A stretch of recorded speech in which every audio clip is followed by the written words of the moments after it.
तो hi guys, नमस्कार। और कैसे हो सब बढ़िया ही होंगे और पढ़ाई अच्छे से कर रहे होंगे। तो दोस्तों, मैंने बहुत दिनों में वीडियो बनाई नहीं थी, मैं कहीं बिजी था। तो दोस्तों, आज मैं लाया हूँ शिक्षण विधि, हिंदी शिक्षण विधियों की एक वीडियो, जिसमें 20 वन लाइनर इम्पोर्टेंट पेडागोजी की क्वेश्चन है दोस्तों। तो आप धैर्यपूर्वक उनको पूरी वीडियो को वॉच करें और अवश्य क्वेश्चन बैठेगा दोस्तों। तो चलते हैं दोस्तों कि सूक्ष्म शिक्षण चक्र की अवधि। आप जानते हो कि सूक्ष्म शिक्षण चक्र की अवधि कितनी होती है। आप जानते हो माइक्रो टीचिंग, उसकी जो साइकिलिंग चलती है तो उसका जो डायरेक्शन है, अवधि है, तो कितना टाइम होता है भारत में? 36 मिनट। ध्यान होना चाहिए कि 36 मिनट सूक्ष्म शिक्षण की चक्र की अवधि होती है। नेक्स्ट क्वेश्चन है कि निम्न में से श्रव्य सामग्री है, तो जो सुनने की सामग्री कौन सी है? या वाद विवाद, है ना। ध्यान होना चाहिए कि जब मान लो कोई भी दो बालक वाद विवाद करेंगे, तीन बालक करेंगे, तो उसमें किसकी आवश्यकता होती है? सुनने की। किसके माध्यम से? श्रवण पट्टिका, कानों से। ठीक है, ध्यान होना चाहिए कि वाद विवाद, है ना। नेक्स्ट क्वेश्चन देखते हैं कि अशुद्ध उच्चारण का कारण है। तो आप जानते हो जब बच्चा अशुद्ध उच्चारण करता है या मैं ही वो अशुद्ध उच्चारण करूँगा तो वो क्या है? वागेंद्रिय। किसके कारण? वागेंद्रियों में जो विकार हो जाता है उसके कारण अशुद्ध उच्चारण होता है। तो हिंदी में important 20 important one liner question है दोस्तों। वीडियो पूरी देखने में कुछ नहीं जा रहा आपका और फ़ायदा ही होगा। तो आप चैनल को आप अवश्य सब्सक्राइब करें, क्योंकि आपको कोई नुकसान नहीं होगा, है ना। स्वगति, स्वमूल्यांकन, प्रतिपुष्टि आदि से संबंधित विधि है। यानी कि स्वगति यानी खुद की गति। अब आप स्वयं पढ़ते हो, है ना, पढ़ने का, और स्वयं का मूल्यांकन आप जानते हो, और अपन को प्रतिपुष्टि कितनी मिली, तो उससे संबंधित विधि कौन सी है? अभिक्रमित अनुदेशन विधि। ध्यान होना चाहिए, ये अभिक्रमित अनुदेशन कंप्यूटर पर भी आधारित है, ध्यान होना चाहिए।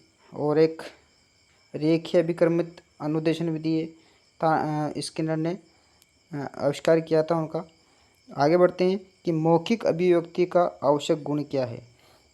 अब जानते हो जो ओरल बच्चों से करवाया जाता है या ओरल कोई भी पत्र या बातचीत करवाई जाती है, तो उससे क्या है? उच्चारण की शुद्धता होती है। यानी कहानी, कविता, जो भी स्कूल के अंदर बच्चों को बुलवाया जाता है या, है ना, सिखाया जाता है, फिर उनसे बुलवाया जाता है, तो क्या है? उस उच्चारण की शुद्धता का पता लगाया जाता है। आगे बढ़ते हैं कि मूल्यांकन का क्षेत्र। अब आप जानते हो जो इवैल्यूएशन होता है उसका क्षेत्र परीक्षा से होता है, तो उससे क्या होता है?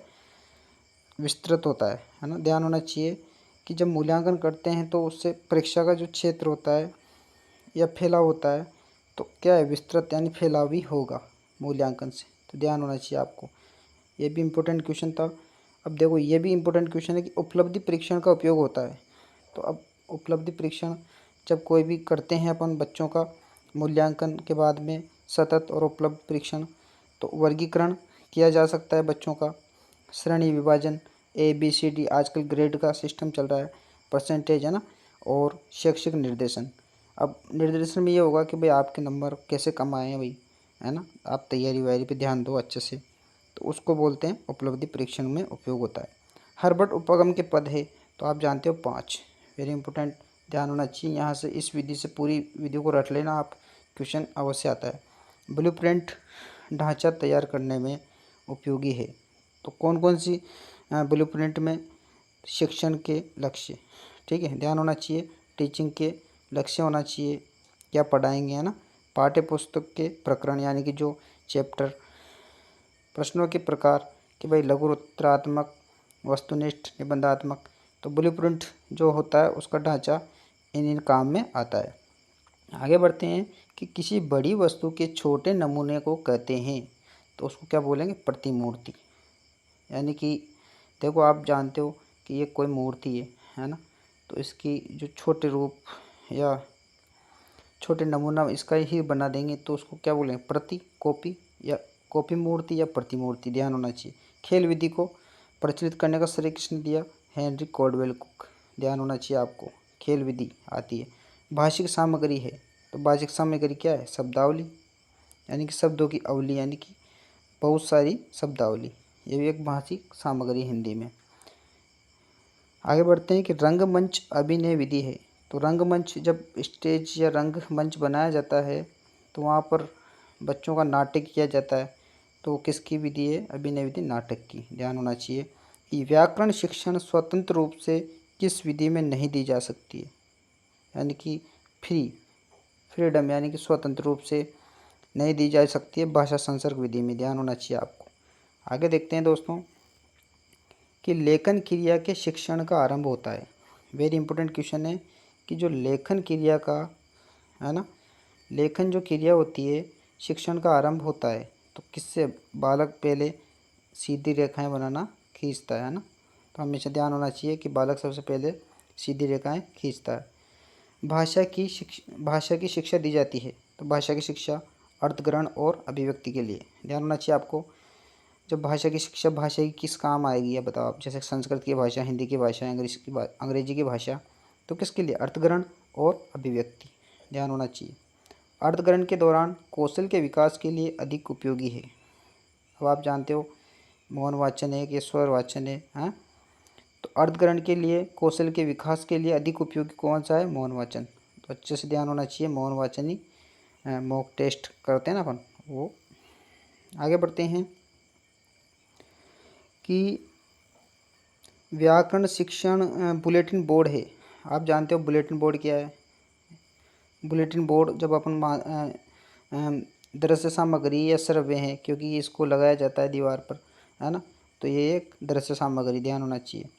विश्लेषणात्मक, यानी कि किसी भी चीज़ को अलग अलग करना, है ना। तो विश्लेषण विधि में प्रयोग होता है शब्द से वर्ण का। किससे? यानी कि एक शब्द है, ठीक है, उसके छोटे छोटे वर्ण कर लिए जाएंगे। आगे बढ़ते हैं।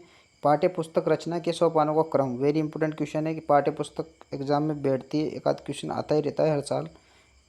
तो सबसे पहला इसका क्रम है विषय सामग्री का चयन। वेरी इंपॉर्टेंट क्वेश्चन है दोस्तों ये। विषय सामग्री का चयन कैसे करेंगे भाई अपन, है ना? तब पाठ्य पुस्तक बनाने के लिए किस विषय से कितना लेना है, कौन से टॉपिक पे बात करनी है, तो उसके अंदर जो सामग्री है कौन कौन सी है, तो उसका चयन होना चाहिए। फिर स्तरीकरण, यानी कि उसका स्तर देखा जाता है कि बालक से कठिन का तो नहीं है ना, है ना। सभी बच्चों को उसका मतलब एग्ज़ाम लिया जाता है कि कितना स्तर रहा है। प्रस्तुतिकरण, है ना, प्रस्तुतिकरण उसकी कैसे करें, तो ये चीज़ इसका सोपान है पुस्तक रचना के। तो ध्यान होना चाहिए आपको। वस्तुनिष्ठ प्रश्न का प्रकार है। तो वस्तुनिष्ठ प्रकार का 4 ऑप्शन वाले होते हैं, है ना। 2 ऑप्शन वाले मिलान वाले होते हैं। एग्ज़ाम में बहुत ट्रेंड कर रहा है दोस्तों, मिलान वाले प्रश्न बहुत आते हैं एग्ज़ाम में आजकल। मिलान वाले भी ज़्यादा, जैसे सन दे दिया, किसी भी वैज्ञानिक का नाम दे दिया, तो इस तरह से मिलान प्रश्न ही वस्तुनिष्ठ। और भी है, वस्तुनिष्ठ भी है, पर इसका वन लाइनर में क्वेश्चन ये निकला था जब मैंने निकाला था। तो आगे बढ़ते हैं दोस्तों। तो दोस्तों ये हो गए आपके 20 क्वेश्चन। तो आप इनको एक बार अवश्य देख लें, है ना। ये थे मेरे पास 20 क्वेश्चन। तो मैं ऐसी वीडियो लाते रहता हूँ और आप चैनल को अवश्य सब्सक्राइब करें दोस्तों, और इसी तरह से प्यार बनाए रखो, मेहनत करते रहें, है ना, धैर्यपूर्वक अपने शब्दों को। और पढ़ाई करते वक्त ध्यान रहे कि अपन का टारगेट क्या है, अपन को क्या करना है जीवन में, है ना। तो इसी तरह से मिलता हूँ नेक्स्ट वीडियो में, और आप चैनल को अवश्य सब्सक्राइब करें और वीडियो को लाइक करो, दोस्तों को ज़रूर शेयर करें दोस्तों, और व्हाट्सअप जितने भी आपके ग्रुप हैं उनमें भी शेयर करें। ठीक है दोस्तों, धन्यवाद। जय हिंद, जय भारत।